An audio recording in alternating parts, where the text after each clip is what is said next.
ಏನು ತಪ್ಪದ? ಸೇಮ್ ಆಗ್ಬೇಕಂತ ಡಿ ಕೆ ಶಿ ಅವ್ರು ಬಯಸೋದಾಗ್ರಿ, ಸತೀಶ್ ಅವ್ರು ಬಯಸೋದಾಗ್ರಿ, ಅದೇ ಕಾಲಕ್ಕೆ ನಮ್ಮ ಪರಮೇಶ್ವರನೂ ಬಯಸೋದ್ರಲ್ಲಿ ಏನು ತಪ್ಪಿಲ್ಲ ಅದು.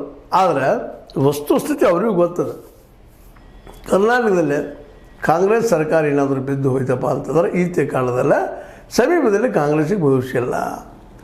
ಮತ್ತು ಇದು ದೊಡ್ಡ ಎಕ್ಸಾಂಪಲ್ ಆಗ್ತದೆ ರಾಷ್ಟ್ರ ಮಟ್ಟದಲ್ಲ. ಅದಕ್ಕಾಗಿ ಕಾಂಗ್ರೆಸ್ಸಿಗರು ಎಲ್ಲರೂ ಹೆಸರುಗೊಂಡಿದ್ದಾರೆ. ಅದಕ್ಕೆ ಸಣ್ಣ ಸಣ್ಣ ವಿಷಯಕ್ಕೆ ದೊಡ್ಡದು ಮಾಡೋಕ್ಕಿಂತಲೂ ಅದು ದೊಡ್ಡದಾಗಿದ್ದು ಪೂರ್ವದಲ್ಲಿ ಸಣ್ಣ ಮಾಡಿಸ್ಬೋದು. ಈಗ ನೋಡಿರಿ, ಸುರ್ಜೇವಾಲ್ ಅವರು ಬಂದಿದ್ದರು, ನಿನ್ನೆ ಚರ್ಚೆ ಮಾಡಿದ್ರು ನಾವು, ಅದೆಲ್ಲ ಬಂದಿದ್ದಾರೆ, ಪ್ರತಿಯೊಬ್ಬರು ಕರೆಸಿ ಮಾತಾಡ್ತಾ ಇದ್ದಾರೆ, ಅವರವರ ಅಭಿಪ್ರಾಯ ಏನು ತಿಳ್ಕೊಳ್ಳೋ ಪ್ರಯತ್ನ ಮಾಡ್ತಾ ಇದ್ದಾರೆ. ಅಂದ್ರೆ ಅಟ್ಲೀಸ್ಟ್ ಸ್ಪಂದಿಸ್ತಾ ಇದ್ದಾರೆ. ಸಾಲ್ವ್ ಮಾಡ್ತಾರೋ ಇಲ್ಲವೋ ಬೇರೆ ಮಾತು, ಅದು ಯಾವ ರೀತಿ ಸಾಲ್ವ್ ಮಾಡಬೇಕು ಅನ್ನೋದನ್ನು ಪ್ಲ್ಯಾನ್ ಮಾಡ್ತಾರೋ ಅವ್ರಿಗೆ ಬಿಟ್ಟಂಥ ವಿಷಯ. ಆದರೆ ಈ ಸಮಸ್ಯೆಯನ್ನು ದೊಡ್ಡದು ಬೆಳೆಗೊಡಬಾರ್ದು ಅನ್ನೋ ಆತಂಕ ಅವ್ರದ್ದು ಅದು. ಯಾಕೆ ಎದುರಾಳಿ ಅಂತಂದ್ರೆ ಬಿ ಜೆ ಪಿಗರೇನು ಸಾಮಾನ್ಯಗರಿಲ್ಲ. ಯಾವುದೇ ಒಂದು ದೃಷ್ಟಿಕೋನ ನೋಡಿದ್ರು ಸಹಿತ ಬಿ ಜೆ ಪಿ ಕರ್ನಾಟಕದಲ್ಲಿ ತನ್ನ ಅಸ್ತಿತ್ವ ಪಡ್ಕೊಂಡದ.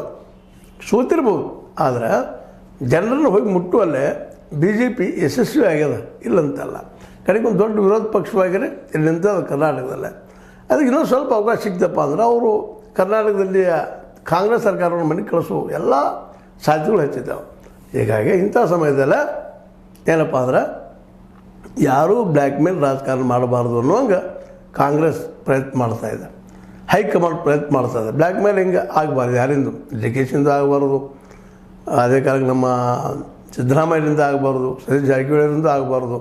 ನಾವು ಯಾರ ಕೈಗೊಂಬೆ ಅಲ್ಲ ಅನ್ನೋ ತೋರಿಸ್ಕೊಳ್ಳೋ ಪ್ರಯತ್ನವನ್ನು ಹೈಕಮಾಂಡ್ ಮಾಡಿರುತ್ತೆ.